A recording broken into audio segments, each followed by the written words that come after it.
je vous montre porter ce short mode. Donc ici porté avec la blouse à volant dans une double gazée crue. Donc pour le short, vous pouvez retrouver le patron dans la rubrique patron adulte. Et vous pourrez retrouver également les duos avec le tissu dans la catégorie tissu plus patron adulte. Le short mode, il n'est pas très compliqué. Il a des poches italiennes, une fausse braguette un peu comme tous nos pantalons. Il y a juste un petit revers ici qu'il faut comprendre au niveau des explications. Je vais déjà démarrer par la coupe pour vous donner quelques explications que je ne vous donne pas forcément tout le temps. Donc tu peux t'avancer, je vais du coup vous montrer. Donc vous allez positionner vos pièces. Ici je suis sur le même lin lavé mais couleur terracotta qui n'a pas de sens tissu. Donc vous pouvez mettre vos jambes tête bêche. Si vous avez des fois des tissus avec des motifs ou un sens tissu, par exemple du velours, ne faites pas ça, du coup vous faites bien les jambes dans le même sens. Deuxième conseil, c'est le droit fil. Donc sur les patrons, à chaque fois on positionne les droits fils. Donc pour vérifier que les droits fils sont bien positionnés, vous pouvez prendre une règle. Là j'ai mis le tissu en pliure et vous allez mesurer la distance. Ici j'ai 50 cm, ici j'ai également 50 cm. Donc du coup le droit fil est bien respecté. Dernier petit conseil pour ceux qui n'ont pas l'habitude de lire des patrons. Donc là il est marqué au pli, donc ça veut dire que vous mettez votre tissu en pliure et vous positionnez votre pièce comme ceci. On a un patron ancienne génération, donc qui n'a pas les valeurs de couture. Donc vous allez ajouter tout simplement 1 cm de valeur de couture partout et 2 cm pour les ourlets du bas. Vous suivez à chaque fois le guide. Dans le guide, on vous met le plan de coupe et tout est à chaque fois précisé. Donc vous pouvez vraiment vous référer au guide. Voilà, on va attaquer maintenant la coupe. Alors je vous montre ici, donc on a rajouté 2 cm d'ourlet pour le bas de short. Et je vous montre surtout un petit conseil quand vous avez comme ça des retours, comme ici. Du coup, pour savoir comment vous devez couper, en fait, vous devez couper comme ça, en suivant ici le 1 cm. Donc là, vous pouvez continuer de couper. Ce qui fait que quand vous allez gérer votre ourlet, je ne sais pas si vous voyez bien, quand vous allez gérer votre ourlet, du coup, ce sera bien, la courbe sera bien prolongée. Donc ça, c'est parce que notre patron n'intègre pas les valeurs de couture. Dans un patron, il y a les valeurs de couture intégrées, bah, vous suivez tout simplement les lignes. Et je vous comprends, du coup, que vous souhaitez les valeurs de couture. C'est pour ça que nos prochains patrons, et dès qu'on fait des évolutions, on les bascule, valeurs de couture comprises.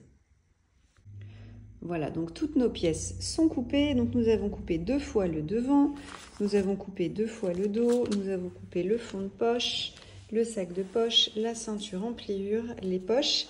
Et du coup, nous avons utilisé les bobines de fil. Donc maintenant, dans la rubrique mercerie, vous retrouvez les fils vraiment correspondant au tissu que nous vous proposons dans les kits à coudre. Voilà, donc les pièces sont coupées. On va pouvoir attaquer le montage.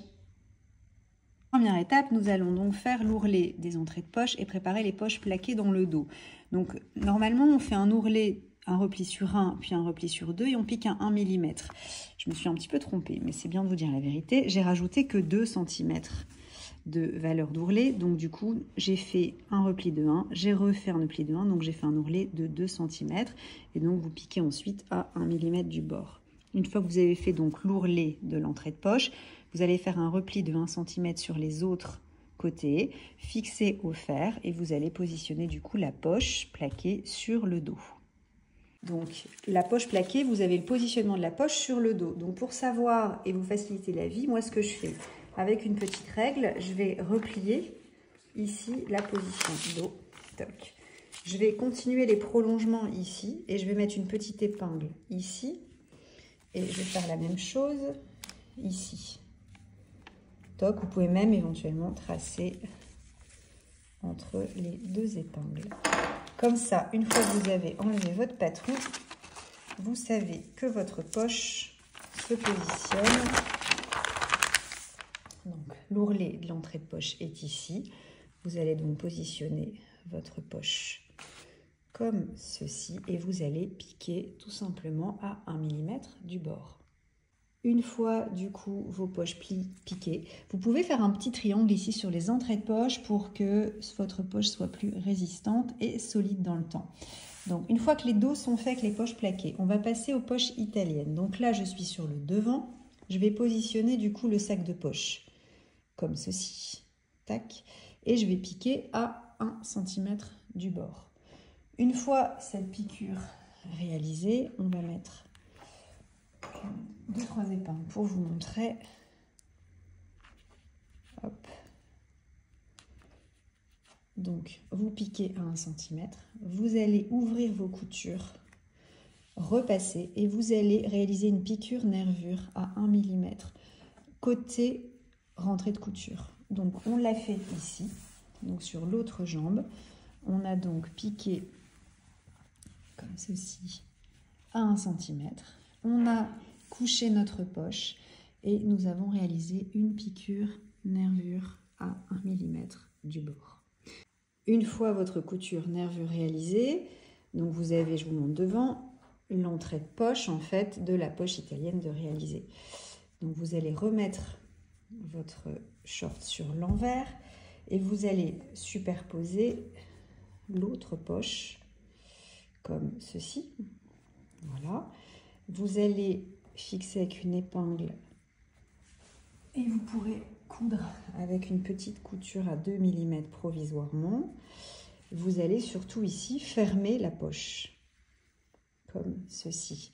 Et une fois retourné, du coup, ça donne ça. Donc, vous allez fermer votre poche et faire un point zigzag ou un surjet avec votre surjeteuse.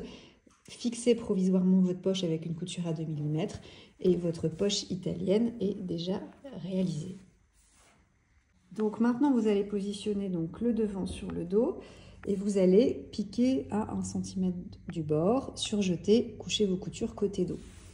Pour gérer l'entrejambe, vous allez positionner, je vais quand même vous montrer avec une épingle, vous allez positionner une épingle à l'extrémité, vous allez coudre comme ceci, puis vous allez suivre la ligne, suivre la ligne, suivre la ligne, suivre la ligne et suivre la ligne.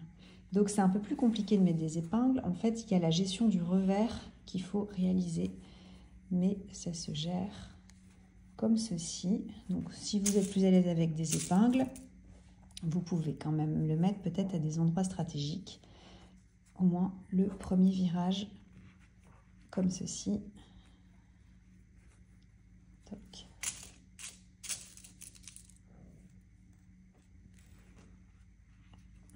Comme ceci. Et ensuite c'est en faisant la couture que vous allez gérer la fin de vos coutures.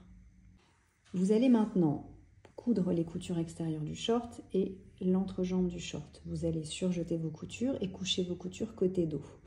Vous allez ensuite rabattre sur 1 cm le bas de short et marquer au fer. Depuis l'envers, vous allez rabattre comme ceci pour faire un ourlet à 4 cm. 4 cm, j'y suis. Je vais marquer une épingle. Vous pouvez mettre les épingles sur l'ensemble de l'ourlet. Donc, vous allez faire un ourlet de 4 cm et donc piquer à 1 mm du bord. Voilà, notre ourlet donc est fait à 4 cm. Nous allons donc maintenant retourner le short sur l'endroit et nous allons rabattre sur 3 cm. C'est volontaire pour avoir l'ourlet qui se cache du coup derrière le revers. Donc, faire un revers, c'est finalement assez simple. Vous faites votre ourlet à 4 cm et vous rabattez sur 3 cm. Vous pouvez fixer ici avec des petites coutures de chaque côté pour que le revers reste bien en place. Vos deux jambes sont faites. Vous allez maintenant assembler la fourche. Pour faire la fourche, je démarre moi par la fausse braguette. Je vais donc assembler les deux devant, endroit contre endroit. Je vais mettre une épingle ici, une épingle ici. Et ensuite, pour continuer, je vais mettre une jambe l'une dans l'autre pour que les deux fourches se retrouvent endroit contre endroit. Je vais remettre une épingle ici, vous allez comprendre. Sur un short, c'est assez facile. Sur un pantalon, il y a un peu plus de matière. Mais Voilà, ça vous permet de coudre facilement.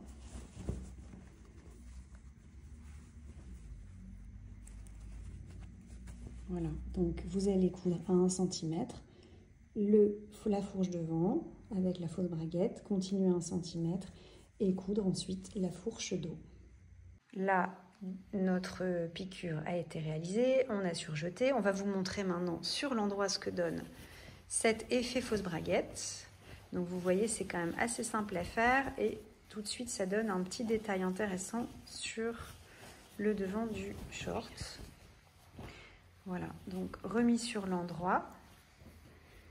Voilà, vous avez cet effet fausse braguette.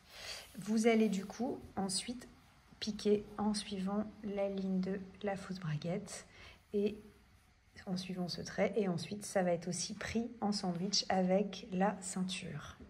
Donc pour faire cette piqûre, certains sont plus à l'aise de piquer sur l'endroit, d'autres sont plus à l'aise de repositionner sur l'envers et de repiquer sur l'envers.